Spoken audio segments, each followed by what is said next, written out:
মাহাত্ম্য, চিড়াদধি দণ্ড মহোৎসব ভাগ 2। তবে রঘুনাথ কিছু বিচার করি মনে, কারণ আমরা দেখবেন চৈতন্য চৈতন্যতে মধ্যলীলায় 42 নম্বর অধ্যায়ের 46 নম্বর শ্লোক থেকে পাঠ করবেন। তবে রঘুনাথ কিছু বিচার করি মনে, নিত্যানন্দ গোসাইর পাঁচ চলিল আর দনে, পানিহাটি গ্রামে পাইল প্রভুর দর্শন, কীর্তনিয়া সেবকগণ সঙ্গে আরো বহুজন, গঙ্গা তীরে বৃক্ষ মূলে পিণ্ডার উপরে বসিয়াছেন যেন প্রভু সূর্য উদয় করে, তলে উপরে বহু ভক্ত রহিয়াছে বেষ্টিত, দেখিয়া প্রভুর প্রভাব রঘুনাথ বিস্মিত, দণ্ডবধ হইয়া সেই পড়িলা কত দূরে, সেবক কহে রঘুনাথ দণ্ডবধ করে। প্রভু শুনি প্রভু কহে চোরা দিলি দর্শন, আয় আয় আজ ধরে করিব দণ্ডন। প্রভু বলায় সম্ভ্রমে দেহ নিকটে না করে গমন, আকাশে তার মতে প্রভু নিত্যানন্দ ধরিল চরণ, কৌতুকে নিত্যানন্দ সহজে দয়াময়, রঘুনাথে কহে কিছু হইয়া সদায়, নিকটে না আইস চোরা ভাগ দূরে দূরে, আজি লাগি পাইয়াছি দণ্ডিব তোমারে, চিড়া দধি চিড়া ভালো মতে খাওয়া অমর গণে, শুনিয়া আনন্দিত হইল রঘুনাথের মনে। রঘুনাথ কি করলেন, যে শুনলেন আনন্দ আত্ম হইল, তিনি হাত উচ্চ করে নৃত্য করতে লাগলেন।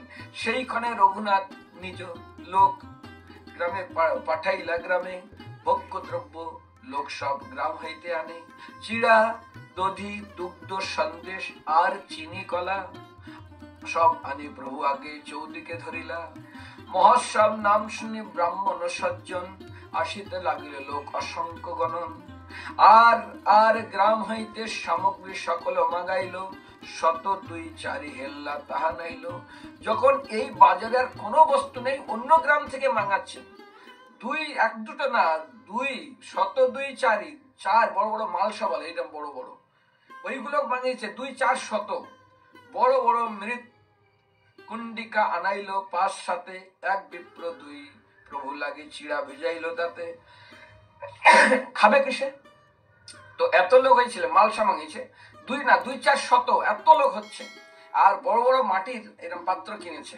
এখানে কি করছেন, বড় বড় মৃত কণ্ডিকা আনাইল, 5 সাথে এক বিপ্র প্রভু লাগে চিড়ায় ভিজাইল তাতে, একটাই তপ্ত দুগ্ধে চিড়া ভিজাইয়া, অর্ধেক ছানিল দধি চিনি কলা দিয়া, আর অর্ধেক ঘনাব্রত দুগ্ধে ছানিল, চাপা কলা চিনি ঘৃত কর্পূর দাঁতে দিল। তপ্ত দুগ্ধে চিড়া ভিজাইছেন। আরেকজন কি করলেন, অত্যন্ত দুগ্ধ জালি জালি গাঢ় করেছেন, করে তার ভিতরে কি কি দিলেন, চাপা কলা দিয়েছেন, চিনি দিয়েছেন, ঘি আর কর্পূর দিয়েছেন, দিয়ে তার ভিতরে চিড়া মিশাচ্ছেন। এইভাবে তিনি কি করলেন না, বানানো হলো।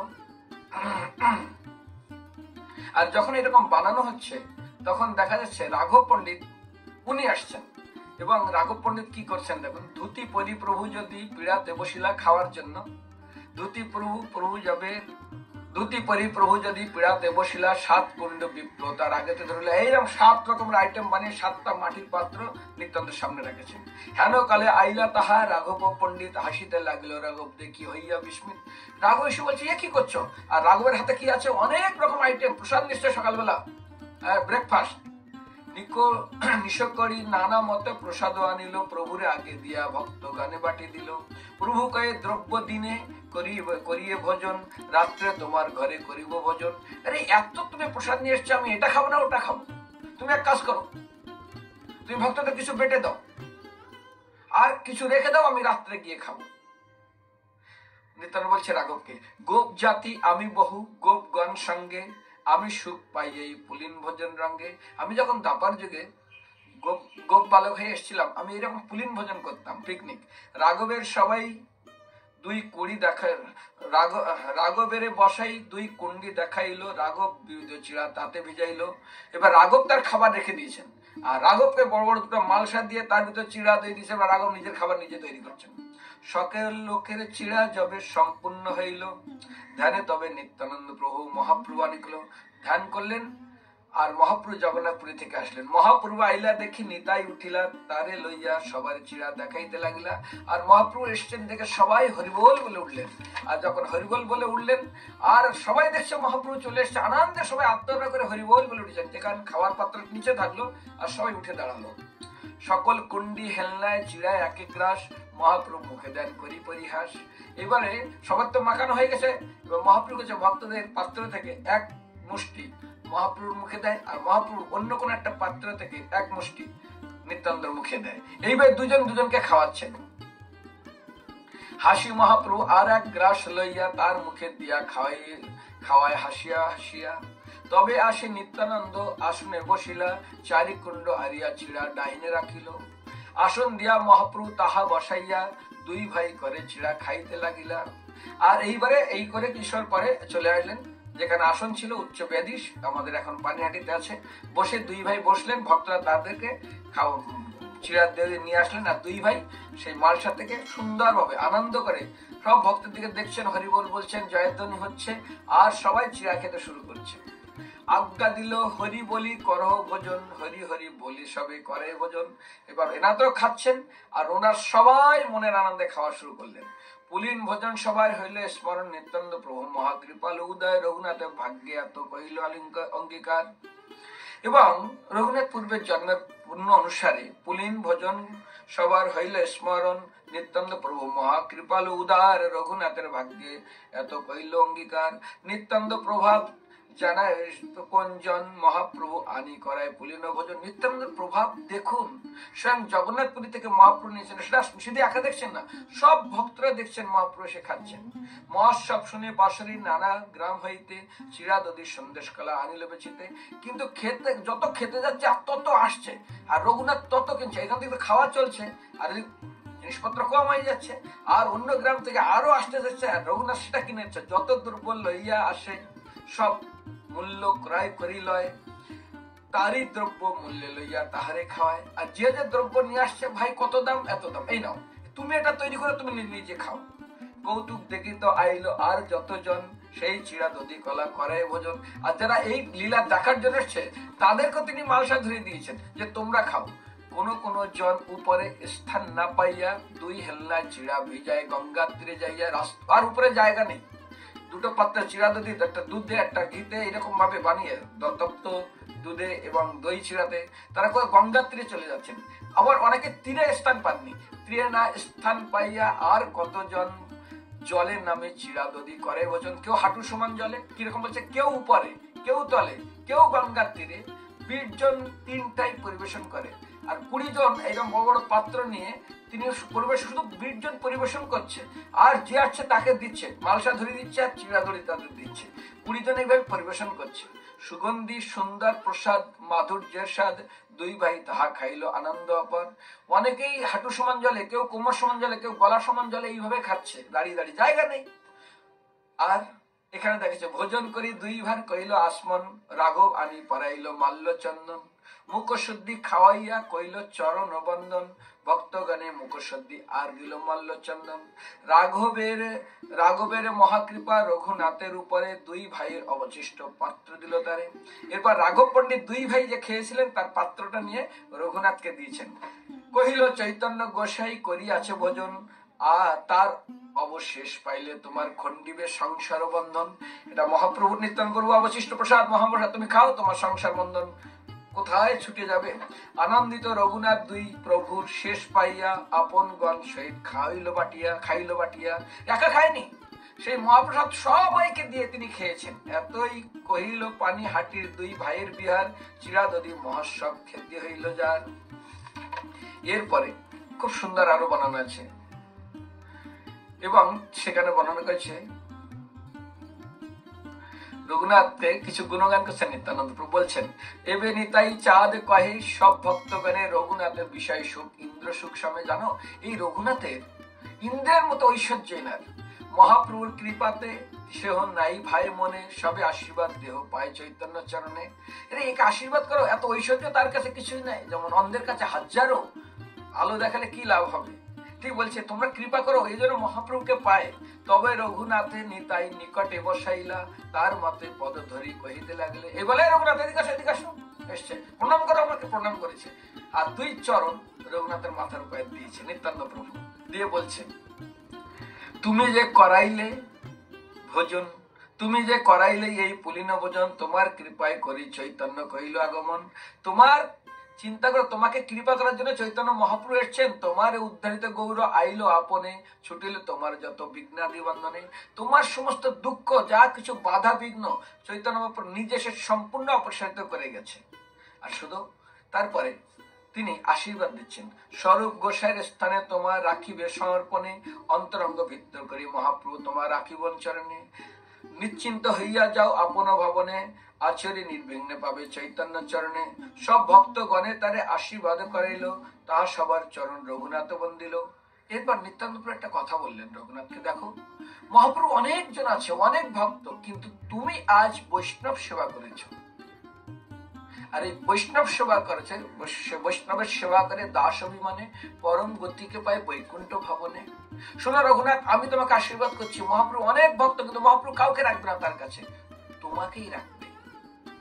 আর তুমি চৈতন্য মহাপ্রভুর সমস্ত লীলা তুমি দর্শন করতে পারবে, কারণ তুমি আমার আনন্দ দান করেছো, তুমি বৈষ্ণব ভোজন করেছো।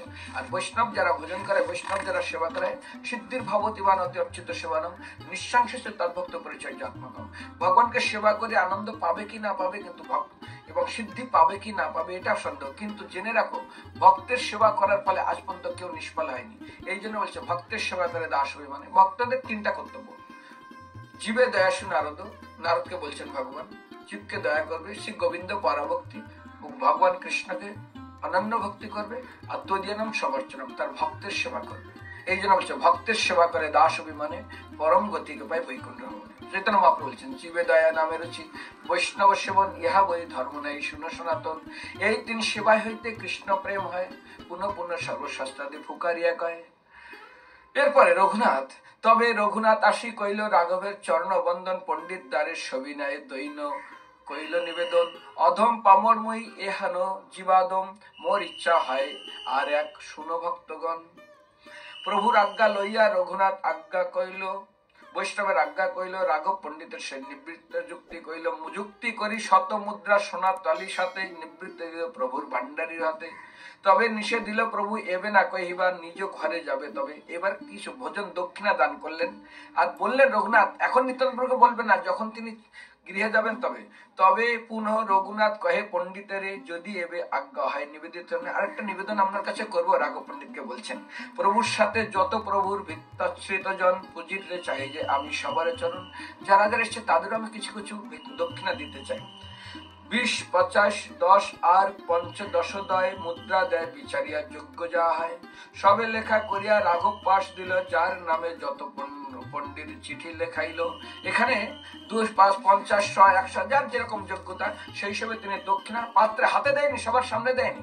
কিভাবে দিয়েছেন? আলাদা আলাদা আলাদা ভাবে তিনি নাম লিখে রাঘব পণ্ডিতকে দিয়েছেন। আপনি দিবেন, আমি দিলে হয়তো নিবে না, কারণ অনেকে আছে বিষয়ারণ্য তারা নিতে চায় না, তিনি যুক্ত করে দিলেন। যেমন আমরা ডাইরেক্ট জন্য কোনো ফুল ভগবানের চরণে দিতে হবে না, পূজারি হাতে দিই, পূজারি শোধন করে সেটা দেয়। নিত্যানন্দের কৃপাদেশে নির্বিঘ্ন পালন করিতে পারিয়া অপার আনন্দ পাইল রঘুনাথ। এবারে প্রভুর পদধূলি লইয়া সঘ্রে আইলা, নিত্যানন্দের কৃপা আপনাকে কৃতজ্ঞ মানিলা। বৈষ্ণবের কৃষ্ণ দয়াময় ইহানু পতিত জানে হইবেন সদায়। এইবারে তারপরে রঘুনাথ একদিন তিনি তার বাড়ির থেকে বিদায় নিয়ে তিনি চলে যান, কারণ এখানে কিছু শিক্ষা মহাপ্রভু দিয়েছিলেন রঘুনাথকে কেন্দ্র করে। বৈষ্ণবদেরকে বলছেন মহাপ্রভু আপনারা চৈতন্য সহিত ভাবে পড়বেন, বৈরাগ্য করিবে সদা, নাম সংকীর্তন মাগিয়া খাইয়া করিবে জীবন রক্ষণ। এটা পুরী ধামে মহাপ্রভু রঘুনাথকে কি শিক্ষা দিলেন? বৈরাগ্য হইয়া যে বা করে পরপেক্ষা, কার্য সিদ্ধ নহে কৃষ্ণ করেন অপেক্ষা। বৈরাগ্য হইয়া করে জিহ্বার লালস, পরমাত্ম যায় আর হয় রসের বশ। বৈরাগ্য কীর্ত সদা নাম সংকীর্তন, শাকপত্র ফল মূলে উদার ভরণ। জিহ্বার লালসে যে তুতি ধায়, শিষ্ণ উদার পড়েন কৃষ্ণ নামে ভাই। গ্রাম্য কথা না শুনিবে, গ্রাম্য কথা না কহিবে, ভালো না খাইবে আর ভালো না পড়িবে। অমানি মানদ হইয়া কৃষ্ণ নাম সদা লাভে, ব্রজে রাধা কৃষ্ণ সেবা মানুষে করিবে। বিষয়ের অন্ন খাইলে মলিন হয় মন, মলিন চিত মনে নহিল হইল কৃষ্ণ স্মরণ।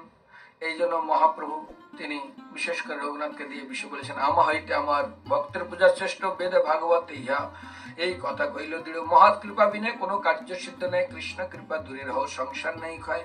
সংসার ভ্রমিতে ভ্রমিতে কোনো ভাগ্যবান যদি সাধু বৈদ্য পায়, তার মন্ত্র উপদেশে মায়া পিশাচি পালায়।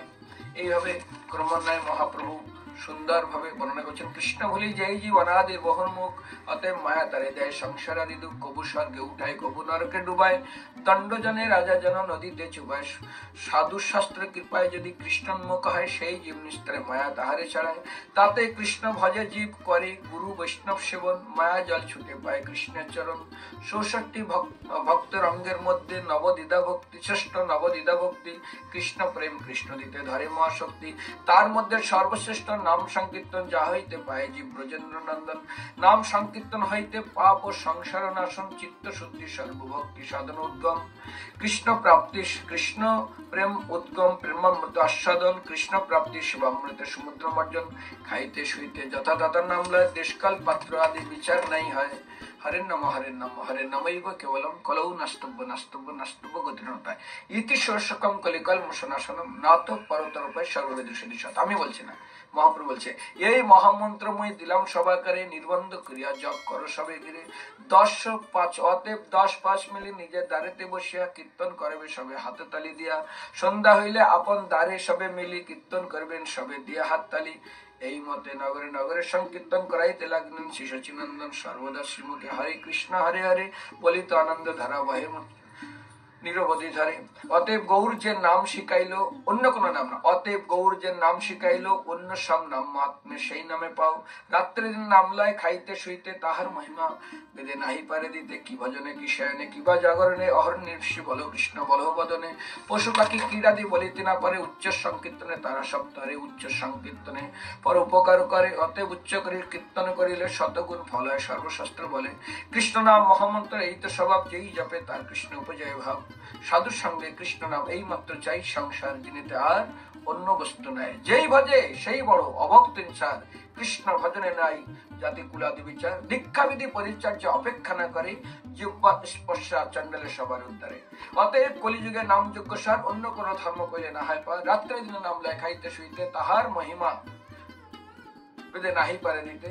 সেই জন্য মহাপ্রভু লাস্ট বলছেন, শুনো মিশ্র কলিযুগে নাই তপযোগ্য, যেই জন ভজে কৃষ্ণ তার মহাভোগ্য। অতএব গৃহে তুমি কৃষ্ণ ভজ গিয়া, কোটি নাটি পরিহারে একান্ত হইয়া, সাধন সাধ্য তত্ত্ব যে কিছু হরিনাম সংকীর্তনে মিলিবে সকল। সেই জন্য আমরা মহাপ্রভু লাস্ট উপদেশ দিচ্ছে, কলিকালের নাম রূপে কৃষ্ণ অবতার, নাম হইতে হয় সর্বজগত নিস্তার। দাড্ড লাগি হরের নাম উক্তি ৩ বার, জড় লোক বুঝাইতে পূর্ণ এবকার। কেবল শব্দ প্ররূপে নিশ্চয়করণ, জ্ঞান যোগ তপ আদি নিবারণ। জ্ঞান যোগ কর্ম দিয়ে হবে না, সেই জন্য অন্যথা যে মানে তার নাহিক নিস্তার, নাহি নাই নাই এবং উক্তি ৩ বার, অর্থাৎ হরিনাম ছাড়া জীবের আর কোনো গতি নেই। হরে কৃষ্ণ, ধন্যবাদ। হরে কৃষ্ণ, দণ্ডবত প্রণাম। এখন শুনবেন অত্যন্ত মাহাত্ম্যপূর্ণ